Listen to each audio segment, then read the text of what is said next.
మిత్రులారా నమస్తే, నేను మీ Prasadamurthy. Welcome to Brahmu talks. ఈరోజు హ్యాపీ ఫాదర్స్ డే. అందరికీ ఫాదర్స్ డే శుభాకాంక్షలు చెబుతూ దృశ్యం సినిమా గురించి మాట్లాడాలని ఈ చిన్న వీడియో. ఫాదర్స్ డే రోజున దృశ్యం సినిమా ఏంటంటారా? సంబంధం ఉంది. ఫాదర్ అనేవాడు ఇంటికి యజమాని లేదా మదర్, ఇంటికి పెద్ద దిక్కు అయినటువంటి వాళ్ళు. ఆ ఇంటి మీదకి ఏ కష్టం వచ్చినా, ఆ ఇంట్లో ఎన్ని కన్నీళ్లు తోసుకొచ్చినా, ఎంత మృత్యువు మీద పడినా ఆ ఇంటిని లక్ష రెక్కలతో, కోటి రెక్కలతో కాపాడుకోవాలి.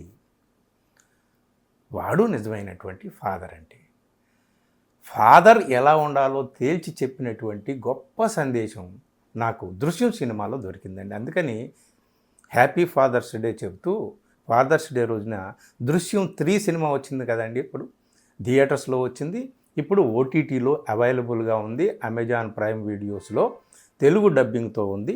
హాయిగా చూడండి. సో మిత్రులారా, ఈ దృశ్యం 3 ఎలా ఉంది అని చెప్పబోయే ముందు, నిజంగా దృశ్యం 3 తీయాల్సినటువంటి, 3rd పార్ట్ కూడా తీయాల్సినటువంటి అవసరం ఉందా అంటే 4th పార్ట్ కూడా తీస్తున్నారు. తీయడానికంతా కూడా ప్లాట్ రెడీ అయిపోయింది. దృశ్యం 4కి సిద్ధంగా ఉండండి అని చెబుతూ, అసలు ఏమిటి మనం ఫాదర్ గురించి చెప్పుకున్నాం కదా, దృశ్యాన్ని ఇంత అనెండింగ్గా ఎందుకు సాగదీస్తున్నాడు జీతూ జోసెఫ్ డైరెక్టర్? ఒకే ఒక్క సినిమాతో వరల్డ్ వైడ్గా పేరు ప్రఖ్యాతులు సాధించుకున్నటువంటి డైరెక్టర్. ఏమిటి అంటే ఆ సినిమా కథలో ఉన్న ఎలిమెంట్ అటువంటిదన్నమాట. కాబట్టి ఈ దృశ్యం 3 సినిమా అంత వర్దీనా కాదా? ఏమిటి? దృశ్యం 4 ఎలా ఉండబోతుంది? దృశ్యం 3 కంటే 4 ఇంకా బాగుండే అవకాశాలు ఉన్నాయా? ఎలిమెంట్స్ ఏం చెప్తున్నాయని నా ఊహకు అందినటువంటి కొన్ని విషయాలు మీకు చెప్తాను. ప్రస్తుతం దృశ్యం 3 గురించి మాట్లాడుకుందాం. దృశ్యం 3 గురించి మాట్లాడుకునే ముందు దృశ్యం 1, దృశ్యం 2, ఆ పాత్రలు, ఆ పేర్లు అవన్నీ కూడా గుర్తు చేసుకోవాలి. ఒక ఫిలాసఫర్ని జీవితం గురించి చెప్పమంటే, జీవితం అర్థం లేనిది, అంతం లేనిది అని అన్నాడండి.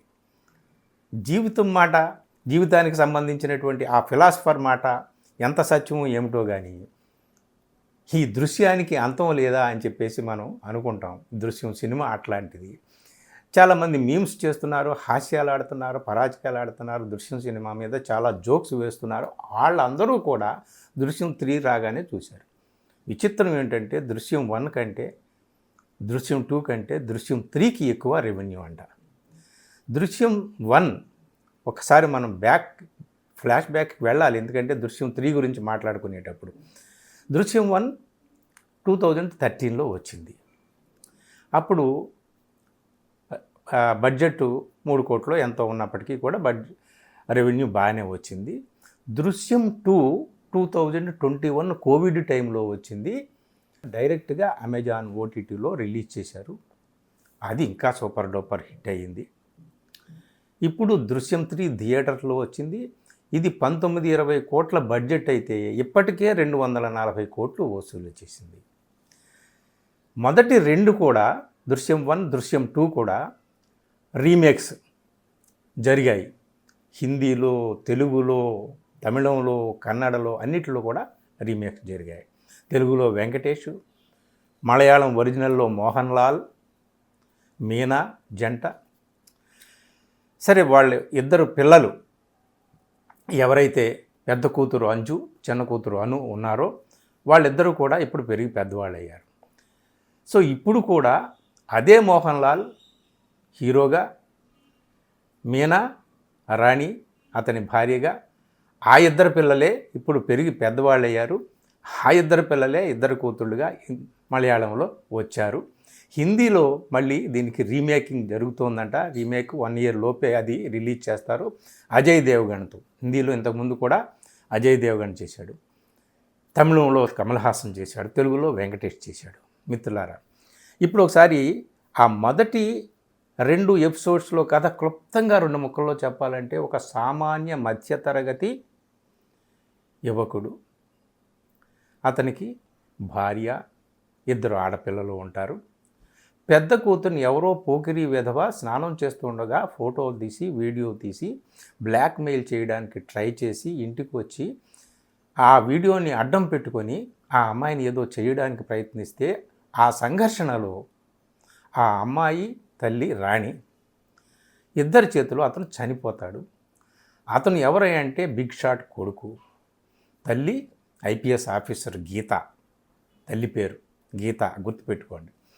సో తండ్రి చనిపోయినవాడు కుర్రవాడు వరుణ్. తండ్రి కూడా చాలా పలుకుబడి ఉన్నటువంటి వాడు ప్రభాకర్ అతని పేరు. గీత ఐపీఎస్ ఆఫీసరు. ఆ ఐపీఎస్ ఆఫీసర్ గీతకి మరో ఫ్రెండ్, అతను కూడా ఐపీఎస్ ఆఫీసరే. ఆ ఫ్రెండ్ పేరు థామస్ బాస్టిన్. సో మిత్రులారా, మొదటి సినిమాలు చూసి సినిమా నాలెడ్జ్తో, ఏమీ ఐఏఎస్ కాదు, ఐపీఎస్ కాదు, పెద్ద పెద్ద చదువులు చదవలేదు, సినిమా నాలెడ్జ్తో తన కుటుంబాన్ని రక్షించుకోవడానికి 100 ప్రయత్నాలు చేస్తాడు. ఆ ప్రయత్నాల్లో అతను విజయం సాధిస్తాడు. ఐపీఎస్లు, ఐఏఎస్లు, చట్టాలు అన్నిటినీ కూడా తారుమారు చేసి పడేస్తాడు తన సినిమా తెలివితేటలతో. ఆహా అని చెప్పేసి మనం అతను ఎన్ని చేస్తున్నా, ఏ ఎత్తుకి ఏ పై ఎత్తు వేస్తున్నా, ఏ వ్యూహానికి ప్రతి వ్యూహం రచిస్తున్నా, సినిమా ఎలా ఎలా ఎలా ఎలా జరుగుతుంది అని చివరికి వచ్చే వరకు అతను దొరకకుండా ఉంటాడా? ఆ కుటుంబం కాపాడబడుతుందా, రక్షింపబడుతుందా? ఆ కుటుంబాన్ని రక్షించుకుంటాడా ఫాదర్గా అతను? అంటే అతని పేరు ఏమిటి సినిమాలో? హీరో పేరు జార్జ్ కుట్టి. అంత బ్రహ్మాండంగా సినిమాని మనల్ని మలుపులు తిప్పి మెలికి పెట్టి మనల్ని అందరినీ కూడా మెలికలు తిప్పి సినిమాని నడిపించాడు. అందుకనే అది ఇండియన్ లాంగ్వేజెస్ అన్నింటిలోనే కాదు, చైనా భాషలో, సింహళ భాషలో, అనేక ప్రపంచ భాషల్లో కూడా ఆ సినిమా వెళ్ళిపోయింది. అంటే సినిమాలో ఉన్న ఎలిమెంట్ ఏమిటి అంటే, ఒక దుర్మార్గుడు, ఒక రాక్షసుడు, ఒక మృత్యు రూపంలో వచ్చి ఒక కుటుంబాన్ని కబళించడానికి చూసినప్పుడు ఆ కుటుంబం చేతిలో ఆ మృత్యు రూపంలో ఉన్న రాక్షసుడు హతమైపోయినప్పుడు ఆ కుటుంబాన్ని ఆ కుటుంబ పెద్ద ఎలా కాపాడుకుంటూ వస్తున్నాడు అని చెప్పేసి చాలా ఇంట్రెస్టింగ్గా ఉంటుంది. సస్పెన్సు, థ్రిల్లింగు, యాక్షను, డ్రామా, అబ్బబ్బబ్బబ్బా అందరినీ ఆకట్టుకుందనమాట. సో ఓవరాల్గా కుటుంబ పెద్దగా ఫాదర్ ఏ విధంగా తన కుటుంబాన్ని, తన కూతుర్ని మెయిన్గా రక్షించుకోవడానికి. సెకండ్ పార్ట్ కూడా అంతే. సెకండ్ పార్ట్కి వచ్చేసరికి ఇంకా వదలలేదు. అతను చేశాడు. అతను కానీ వాళ్ళ ఇంట్లో వాళ్ళు కానీ హత్య చేశారని తెలిసినప్పటికీ కూడా అతన్ని పట్టుకోలేకపోతారు. ఆఖరికి సెకండ్ పార్ట్లో తల్లి, ఆ కుర్రవాడి తల్లి పోలీస్ ఆఫీసరు గీత, తండ్రి ప్రభాకర్ పలుకుబడి ఉన్నటువంటి వాళ్ళు, వాళ్ళకి చితాభాసం ఇచ్చి ఏదో మీరు కాస్త అంత్యక్రియలు జరిపించుకోండి అని చెప్పేసి, తిలోదకాలు ఇచ్చుకోండి అని చెప్పేసి వాళ్ళ మీద జాలితో జార్జి వాళ్ళకి చితాభస్మాన్ని చేస్తాడు. ఆ అమ్మాయి అని మనం ఊపిరి పీల్చుకుంటాం కదా, ఎంతటితో అయిపోయిందని చెప్పేసి. కానీ అంతటితో అవ్వలేదు, తప్పనిసరిగా దృశ్యం 3 ఉంటుంది అని చెప్పేసి ఎందుకో నాకు అప్పుడు అనిపించింది. కొంతకాలానికి దృశ్యం 3, 21 తర్వాత ఇప్పుడు మళ్ళీ 26లో దృశ్యం 3 రిలీజ్ చేశాడు. Jeethu Joseph director. ఈ సినిమా ఎలా తీశాడని చెప్పేసి చాలా ఆసక్తిగా అందరూ కూడా ఎదురు చూశారు. అయితే ఈ సినిమా దగ్గరికి వచ్చేసరికి ఈ సినిమాలో మొదట హాఫ్ అంతా కూడా ఆ అమ్మాయికి, అంటే ఇప్పుడు ఆ అమ్మాయిలిద్దరూ పెరిగి పెద్దవాళ్ళు అయ్యారు. పెద్ద కూతురు అంజుకు పెళ్లి చేయాలి, చిన్న కూతురు కూడా కొంచెం పెద్దదయ్యింది. సో వాళ్ళకి అమ్మాయికి పెళ్లి చేయడం కోసం తండ్రి మోహన్ లాల్, అతనే సినిమాలో జార్జి, అతని భార్య రాణి పెళ్లి సంబంధాలు చూస్తూ ఉంటారు. వేరే వాళ్ళు ఎవరో కూడా ఈ జరిగిన కథ అంతా కూడా అందరికీ చెప్పేయడం, ప్రచారం చేయడం, పెళ్లి సంబంధాలను చెడగొట్టడం, ఇదంతా కూడా జరుగుతూ ఉంటుంది ఈ సినిమాలో. ఫస్ట్ హాఫ్ అంతా కూడా అమ్మాయి పెళ్లి సంబంధం చుట్టూ తిరుగుతూ ఉంటుంది. మనకి ఏమిటి ఎక్కడో తేడా కొడుతుంది, దృశ్యం 3 ఇలా ఉండకూడదే అనుకుండగా సెకండ్ హాఫ్కి వెళ్ళేటప్పటికి అసలు కథ మొదలవుతుంది అన్నమాట. ఆ పోలీస్ ఆఫీసర్ గీత కోమాలోకి వెళ్ళిపోతుంది కొడుకు మీద బెంగ పెట్టుకొని.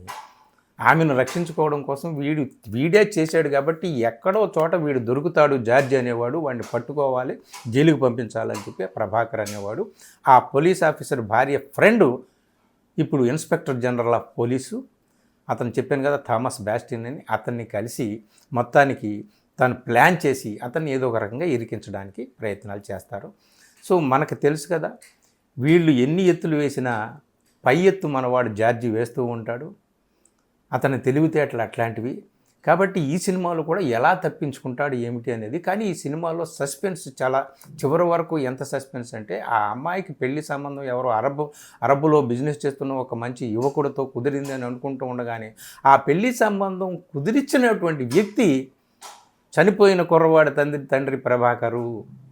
ఆ ప్రభాకరు ఇప్పుడు ఇన్స్పెక్టర్ జనరల్ ఆఫ్ పోలీస్గా ఉన్నటువంటి గీత ఫ్రెండు. అతను కలిసి ఒక పోలీసు మనకి వస్తూ ఉంటాడు. మొదటి ఎపిసోడ్ దగ్గర నుంచి మనం గుర్తుపెట్టుకుంటే చాలా క్రూరంగా దుర్మార్గంగా వీళ్ళ పట్ల వ్యవహరిస్తూ ఉంటాడు, తన్నుతూ ఉంటాడు, కొడుతూ ఉంటాడు. సహదేవన్ అతని పేరు. వాడు ఇందులో బాగా భయంకరమైన విలన్లా చూపిస్తారనమాట. భయంకరమైనటువంటి అతని కళ్ళు, కనుగుడ్లు, రక్తం జీరలు గమ్మినటువంటి అతని ఫేస్ చూస్తుంటే భయం వేస్తుంది. అతన్ని ముందు పెట్టి కథ నడిపిస్తారు. ముప్పు తిప్పలు పెట్టాలి ఈ జార్జిని ఏమైనా పట్టుకోవాలని చెప్పేసి.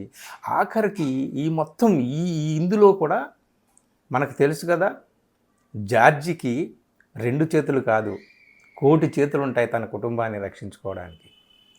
కుటుంబాన్ని సంరక్షించుకునేటటువంటి అచంచలమైనటువంటి దృఢమైనటువంటి సంకల్పం ఉన్నటువంటి వాడే ఫాదర్.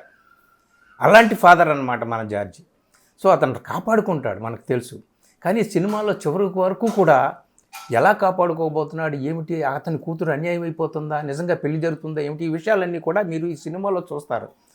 చాలా బాగా తీశాడు. మళ్ళీ సెకండ్ హాఫ్ వచ్చేటప్పటికి మళ్ళీ మనం వెళ్ళిపోతాం, దృశ్యంలోకి వెళ్ళిపోతాం, మనం అదృశ్యం అయిపోతాం, దృశ్యంలో మునిగిపోతాం.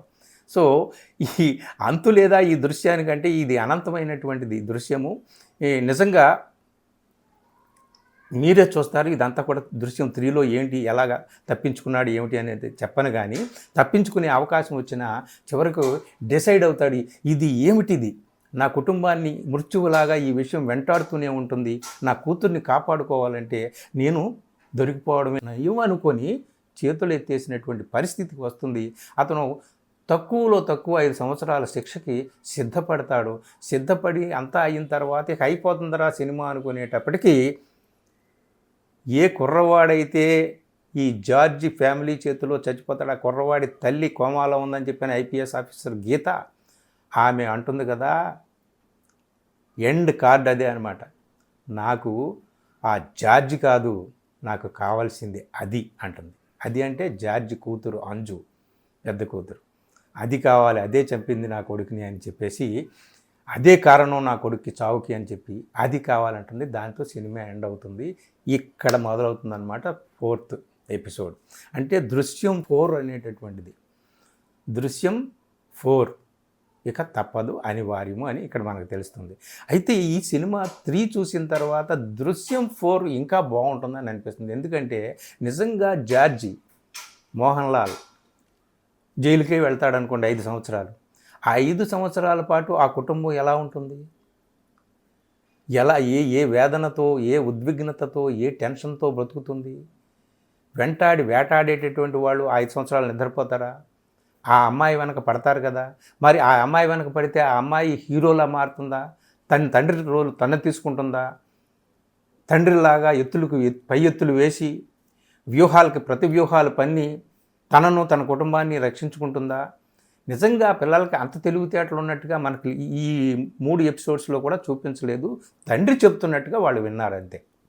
అంటే 4th ఎపిసోడ్లో దృశ్యం 4లో మోహన్ లాల్, సో అతను జైల్లో ఉంటాడా, బయటకు వస్తాడా, 4వ ఎపిసోడ్ని ఎలా జరుపుతారు, ఆ అమ్మాయికి పెళ్లి చేస్తారా, మళ్ళీ ఇంకో అంతరాయం ఏదైనా కల్పిస్తారా?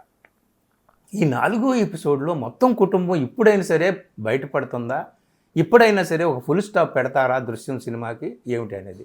4వ ఎపిసోడ్ అనేది మరింత ఆసక్తికరంగా ఉంటుంది. ఎందుకంటే అతను జైలుకు వెళ్ళడము, బయట అనేక రకాల నాటకీయ పరిణామాలు జరగడం అనేటటువంటిది పెద్ద సంఘర్షణాత్మకంగా ఉంటుంది. చాలా టెన్షన్గా, చాలా యాక్షన్ థ్రిల్లింగ్గా కథను నడిపేటటువంటి ఎలిమెంట్స్ చాలా ఉన్నాయి. ఇప్పుడు 4th ఎపిసోడ్కి వచ్చేసరికి చాలా ఎలిమెంట్స్ యాడ్ అవుతున్నాయి అన్నమాట. సో 4వ ఎపిసోడ్ దృశ్యం 4 దృశ్యం 4 అనేటటువంటిది మోర్ ఇంట్రెస్టింగ్గా ఉండబోతుంది అని చెప్పేసి మనకి అనిపిస్తుంది అన్నమాట. ఎలా ఉంటుందో ఏమిటి అనేటటువంటిది మనం చూద్దాం. ఓవరాల్గా మిత్రులారా, హ్యాపీ ఫాదర్స్ డే అని ముందు చెప్పానే, ఇప్పుడు కూడా హ్యాపీ ఫాదర్స్ డే అని చెప్తున్నాను. ఈ సినిమా ఎంత సస్పెన్స్తో తీసినా, ఎంత యాక్షన్ థ్రిల్లింగ్గా తీసినా, ఎంత అంటే ఉత్కంఠభరితంగా ఎంతలా తీసినా, సినిమాలో ఉన్న కోర్ ఎలిమెంట్ ఏంటంటే దుష్ట శక్తుల నుంచి తన కుటుంబాన్ని కాపాడుకునేటటువంటి తండ్రి పాత్ర ఉంది, లేదా తల్లి పాత్ర ఉంది. అది అలాంటి వాళ్ళకి, కుటుంబంలో ఉన్నటువంటి అలాంటి పెద్దలకి ఒక గొప్ప స్ఫూర్తిని, ఉత్తేజాన్ని, సందేశాన్ని ఇచ్చేటటువంటిది ఈ దృశ్యం సినిమా అండి. చాలామంది, ప్రతి తల్లిదండ్రులు ఎవరైనా సరే కుటుంబం కోసం పోరాడతారు, కానీ ఎక్కడో ఒక చోట అలసిపోతారు, డేలా పడిపోతారు, బెదిరిపోతారు, భయపడిపోతారు, చేతులెత్తేస్తారు. కానీ ఇక్కడ అలా కాదు. నువ్వు చివరి ఊపిరి వరకు నీ కుటుంబాన్ని కాపాడుకోవడం కోసం నీలో కోట్లాది చేతుల్ని మొలిపించుకుంటూ ముందుకు నడవాలరా నాయన అని ఈ సినిమా చెప్తుంది. అందుకని ఈ సినిమా అంటే నాకు ఇష్టం. అందుకనే ఈ ఫాదర్స్ డే రోజున ఈ సినిమా గురించి చెప్పాలని చెప్పి మిత్రులారా మీకు చెప్పాను.